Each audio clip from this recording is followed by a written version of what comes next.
ఎక్కుతాము అనే విషయాన్ని తలుచుకుంటేనే చాలా సంతోషం అనిపిస్తుంది. ఇది మొత్తానికైతే విశాఖ వేదికగా జరుగుతున్నటువంటి ఈవెంట్ పైన సర్వత్రా ఆనందం వ్యక్తం చేస్తున్నటువంటి పరిస్థితి కనబడుతుంది. మనం చూడొచ్చు మొత్తం కూడా ఎవరికి కేటాయించినటువంటి సీట్లలో వారంతా కూడా ఇప్పటికే సిద్ధమై ఉన్నారు.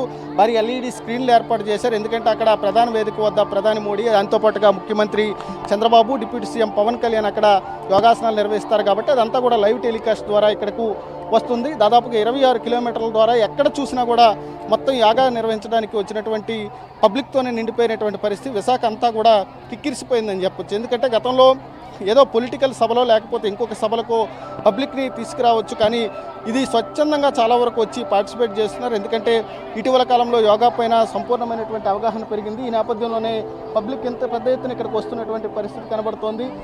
మనం చూడొచ్చు యోగాకి సంబంధించి మొత్తానికి మొత్తం విశాఖ బీచ్ సాగర్ తీరం మొత్తం కూడా ప్రస్తుతం అంతా కూడా యోగాకి సంబంధించినటువంటి పరిస్థితి కనబడుతోంది. మొత్తం మనం చూడొచ్చు ఇక్కడ ఏజ్ కూడా వృద్ధుల నుంచి చిన్నారుల వరకు చాలామంది పార్టిసిపేట్ చేస్తున్నటువంటి పరిస్థితి ఉంది. మొత్తం యోగాకి సంబంధించి సంపూర్ణమైనటువంటి అవగాహన కల్పించడంలో ప్రభుత్వం సక్సెస్ అయిందని చెప్పొచ్చు. దాదాపుగా నెల రోజుల నుంచి అందరినీ కూడా యోగా వైపు మళ్లించడం, వారి ఆరోగ్యానికి సంబంధించినటువంటి ఆ యోగాతోనే పరిష్కార మార్గం దొరుకుతుంది అనేటటువంటి ఒక భావన కల్పించడం చెప్పుకోవచ్చు. ఎందుకంటే ఇక్కడ ఈరోజు పార్టిసిపేట్ చేస్తున్నటువంటి పబ్లిక్ను చూస్తే అర్థమవుతుంది. సార్ చెప్పండి, ఎలాగుంది ఈరోజు పబ్లిక్? చాలామంది లోనకు వచ్చారు, ఇంకా చాలామంది బయట ఉన్నారు. చాలా మంది పైన ఉన్నారు సార్, ఇంకా ఎక్కువ వస్తున్నారు. అనుకున్న టార్గెట్కి డబుల్ రీచ్ అవుతారు సార్.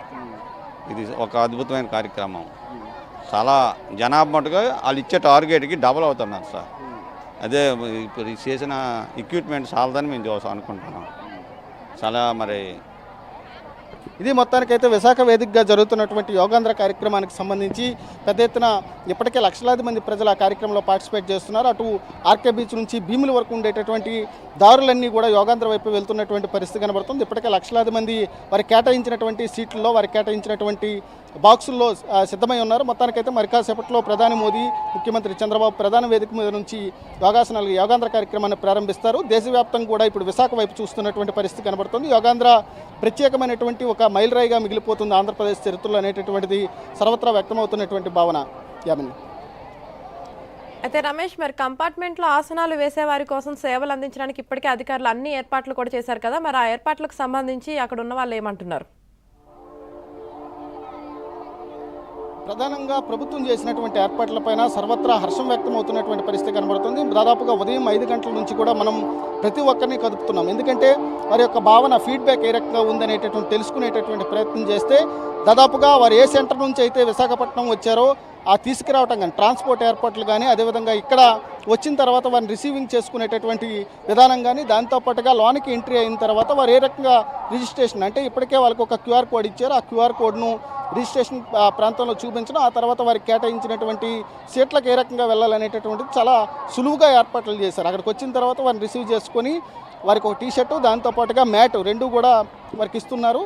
దాన్ని పూర్తి స్థాయిలో ఏదైతే వాళ్ళు అనుకున్నటువంటి టార్గెట్, ఒక బారికేడ్కు 1000 మంది ఉండాలనుకున్నారో ఆ 1000 మందికి సంబంధించి కూడా ఎలాంటి ఇబ్బందికరమైనటువంటి పరిస్థితి లేకుండా ఏర్పాట్లు చేస్తారు. అయితే ఊహించిన దానికంటే ఎక్కువ మంది పబ్లిక్ వస్తున్నటువంటి నేపథ్యంలో కొంత అకామిడేట్ చేయడం ఇబ్బందికరమైనటువంటి పరిస్థితి అయినా కూడా మొత్తం సువిశాలమైనటువంటి తీరం ఉంది కాబట్టి తీర ప్రాంతంలో ఎక్కడెక్కడ ఎల్ఈడి స్క్రీన్లు ఏర్పాటు చేశారు. ఆ స్క్రీన్స్లో వారికి మొత్తం యోగాంధ్రకు సంబంధించినటువంటి ఇన్ఫర్మేషన్ అంతా కూడా వస్తుంది. దాంతోపాటు ఇన్స్ట్రక్టర్స్ ఎవరైతే ఉన్నారో యోగాకు సంబంధించి వారు చెప్తున్నటువంటి ఇన్స్ట్రక్షన్స్ అన్నీ కూడా అందరికీ వినిపించేటటువంటి విధంగా ఎక్కడికక్కడ మైకు అరేంజ్మెంట్స్ చేశారు. మొత్తం కూడా అరేంజ్మెంట్స్ పైన అయితే ఒక హర్షమైతే వ్యక్తమవుతున్నటువంటి పరిస్థితి కనబడుతుంది. ఇక్కడ కొంతమంది ఉన్నారు, మాట్లాడించే ప్రయత్నం చేద్దాం. సార్ చెప్పండి, ఎక్కడి నుంచి వచ్చారు, యోగాంధ్రలో పార్టిసిపేట్ చేస్తున్నారు, ఎలా అనిపిస్తుంది? మూలకుద్దు నుంచి అండి. మూలకుద్దు చాలా బాగుందండి. ఇలాంటిది జరగాలంటే ఇది ప్రపంచ రికార్డే కాదు, ప్రపంచంలో ఎవరు కూడా ఇంతవరకు చేయలేదు. మోదీ గారు ఇంత మంచి అవకాశాన్ని ఇచ్చి ఈ విశాఖపట్నంలో ఇంత ప్రాధేయంగా చేయించినందుకు చాలా ధన్యవాదాలండి అతనికి. Thank you very much. ఇది మొత్తానికైతే విశాఖ వేదికగా జరుగుతున్నటువంటి యోగాంధ్రకు సంబంధించి కార్యక్రమం పైన సర్వత్రా హర్షం వ్యక్తం అవుతోంది. మరికొద్ది సేపట్లో ఏదైతే గిన్నీస్ బుక్ ఆఫ్ వరల్డ్ రికార్డుకి సంబంధించి ఏర్పాట్లు చేశారో అవన్నీ కూడా ఇప్పటికే ఏర్పాట్లన్నీ పూర్తయినాయి కాబట్టి మరికొద్ది సేపట్లో ఈ ఘట్టం ప్రారంభం కాబోతోంది. దాదాపుగా లక్షలాది మంది ప్రజలు ఈ కార్యక్రమం కోసం ఎదురు చూస్తున్నటువంటి పరిస్థితి కనబడుతోంది. విశాఖ వేదికగా మరో అద్భుతమైనటువంటి రికార్డును ఆంధ్రప్రదేశ్ ప్రభుత్వం నెలకొల్పబోతుంది అనేటటువంటి దానిలో ఏమాత్రం సందేహం కూడా లేదని చెప్పుకోవచ్చు.